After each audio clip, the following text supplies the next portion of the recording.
when I tell people about the title, An Imperfect Man, it's interesting. Sometimes the women will have one reaction. They will say, "Oh, so you've met my husband," or "You're not telling us anything."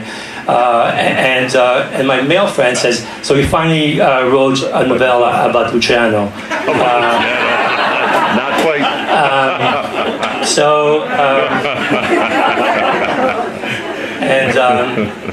Anyway, so and again, I apologize. I have to read from my iPad. The arm acts up from time to time. I opened the front door, and finally, a warm, sunny day. A day of bright yellow sunshine with a lazy blue sky over the canopy of budding trees. A day with the smell of fresh grass and young flowers popping up amid the English gardens peppering Wilson Park Road, my 10th one to call this morning a perfect morning. I take a deep, deep breath and slowly, very slowly, deliberately, between pressed lips, release it. And then it spoils. A woman's voice directed at me. I'm already on the sidewalk, eyeing Queen Street up ahead on my way to work, and I should simply keep walking, ignore this discordant chirp. But it is instinctive, stronger than me. Turning my head slightly, I see her. She is right between the two houses, pushing an unruly garbage bin. Our houses are the only ones that are in this neighborhood, that are very close by in this neighborhood. And by the way, the neighborhood is Parkdale, so this is a Parkdale evening. So we're in Parkdale now. In this, the house on this small street in Parkdale are perched on a slant behind massive trees. This sleepy hillside stretch of street between King and Queen and steps from the lake is where I've lived my whole life. Hello, neighbor, she repeats louder, and in a way too perky voice for this time of the morning. I fully turn around and face her. It is my neighbor, who lives next door, at number 48, and who I don't really know. She's mostly a stranger to me. The proximity of our houses is the only excuse for our connection. But then, all the houses are close to each other in this neighborhood. The tree branches on each side of the street, when in full foliage, they arch toward each other and meet high above the road to make the whole area seem cozy and slightly claustrophobic. I don't know the name of this neighbor, and I'm fine with the anonymity. It's not that I don't like people. I'm shy by nature and don't do well in social situations. I either don't say very much, bordering on autism, or babble on too long, bordering on manic. I know most of the people on the street and her by sight. But like with all my other neighbors, I've done the polite salutation thing. A word or two, a quick wave of the hand, but nothing more. My trick to avoidance is to keep on walking while disgorging a few courteous words, which allows me to sidestep the awkwardness of a prolonged conversation. I'm not comfortable talking to people for the sake of just talking. Never was. Unfortunately, by stopping and turning around instead of continuing to walk, I'm now committed. Good morning, I say politely. Nice day. Conversation over, I quickly turn away from her. What happened to your arm? She yells, and I stop. I had momentarily forgotten about the arm strapped against my chest. I now feel even worse for not having completely ignored her in the first place, and for having added the nice day to my short greeting, for having implied that I was friendly or inclined to talk, for having misrepresented myself. In my defense, it was a beautiful day. Nothing. I fell down the stairs and sprained it. I yelled back. What? A car honks, and the subsequent squealing of tire makes it difficult for us to hear each other. Instead of accepting this natural obstruction to conversing and going back to her house, she leaves the bin at the curb and begins walking towards me, ostensibly to better hear me. I begin to panic. I sort out in my head what one can legitimately sprain in a fall, and how it might have happened. Did I sprain a shoulder, an elbow, or a wrist? And which of those would warrant a sling? Suddenly, remembering that last year, a colleague of mine said, I sprained my wrist, I decided on the wrist as a lie. But did he wear a sling? It seems silly to wear one just for a wrist. I don't recall he did. And instantly, I make another choice. I sprained my shoulder, I blurt out. The traffic noise subsides and my voice is louder than it needs to be. And I don't like it. I'm not a loud person. So standing in front of me, I get to see my neighbor up close. It was the first time since she moved in next door. She and the man, who I assumed was her husband, moved in last fall.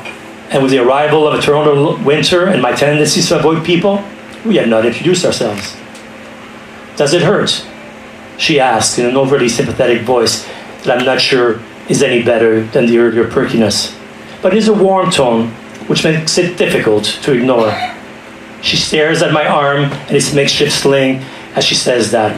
Maybe I should have used my mother's old silk scarf to anchor my arm to my chest. I stare back and scrutinize this woman. Okay, I'll skip a few pages and go to what happened that morning. I'm not sure really myself what happened. I was in the bathroom, looking at myself in the mirror, thinking about life.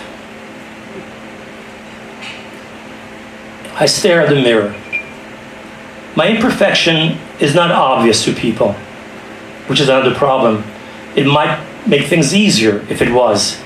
Marie might have understood me better. I met Marie at a Christmas party given by a colleague a few years after Mother died.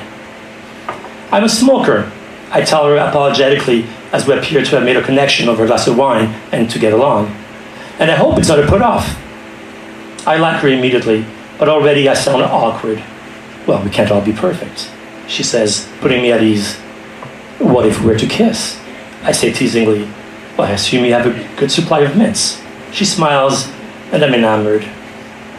Sometimes later, Marie moved in with me, and all was well for a while. A couple months into the relationship, feeling safer than I've ever felt with anyone, and at her urging to be completely honest with each other, I told her about my obsessive fear of germs and about my immobilizing anxieties. What brings them on? Do I make you anxious? No, God, no, you don't. They're just there. Always have been. They never leave me. Marie was very sympathetic. She appeared to understand. Of course, I did not tell her the real source of this anxiety. I told her that I had issues with a silent but domineering mother and that I had not cried at her funeral. Marie said that I should go to therapy and get professional help, that I had waited too long and that her mother must be mourned. She used herself as an example of someone who had gone to therapy and helped her break the cycle of an abusive relationship. And she added to make weight to her argument that it helped her find me. She smiled. And when she said that smile that I had fallen for when we first met, I would do anything. She loved me and wanted me to be happier, to be problem-free. I didn't want to go to therapy. She gently pushed her brand of logic. If I loved her, I would go seek help. If I didn't go see a therapist, it meant I didn't love her. I was stuck. My mother had a proverb for that. She used to say, it's hard to make a choice between two blind dogs. And so I chose not to choose and to ignore her advice. At her insistence, and after months of feeling badgered, I agreed to go see someone. She even gave me names that she had gathered from her colleagues. I made excuses and postponed indefinitely. And you call yourself a teacher. I thought that education was about learning, solving problems. I never said I was a good teacher. She didn't like that flippant answer or any of my other explanations. The issue festered until fed up, she found someone less neurotic, less anxious, less stubborn, and left me. I was both sad and relieved to see her go. Unwilling to move forward, it was easier to live alone. I look again at myself in the mirror. You can't really believe that you're happy this way, even living alone. I stand there longer than I usually do, focused on my eyes, on the face in the mirror, staring straight ahead, using imaginary blinkers and trying to internalize that I have to get to work, that this self-flagellation, this talking to myself is useless and won't resolve anything. Come on, voice it. Voice what your real problem is. You know you feel better after you do. I find it hard to breathe. The walls are closing in. It's always the same. I'm not going to see a shrink. I'm not going. I'm very clear on that. You don't have to go. Don't go see a shrink. Just admit your problem. Say it. The truth is that I know what the problem is. Always have, ever since I can remember. No voicing it can make it better, can make it disappear. No shrink can make it go away. I'm stuck with it, and that's the only truth. I know what therapists will say. Their opinions are splashed all over the internet.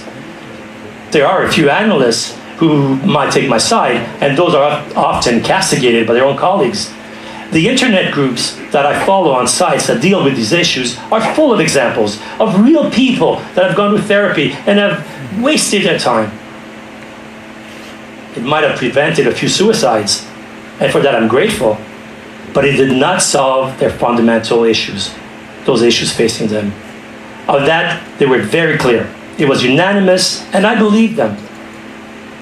I'm not suicidal. Never been tempted, but if I ever am, I will seek help. No, I'm not seeing a shrink. Planted in front of the mirror, I'm back at staring at myself, refusing to turn the tap on, refusing to shave, refusing to begin a morning routine that I've followed in this bathroom ever since I was a teenager. The mirror keeps up the stare, daring me to blink first. I usually avert my eyes at this point, but not this morning. I feel a slight twinge on my left side. You might want to try something different. No, I'm fine. You're obviously not so fine. I open the mirror door to get my razor. My stone-like face continues to stare me down. As the door slowly swings to the right, it opens about a third of the way, and I abruptly stop. I put the razor down.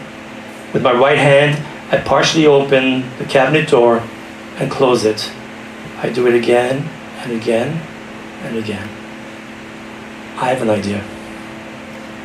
So I'll stop right here so that you guys have to buy the book to see what the idea is.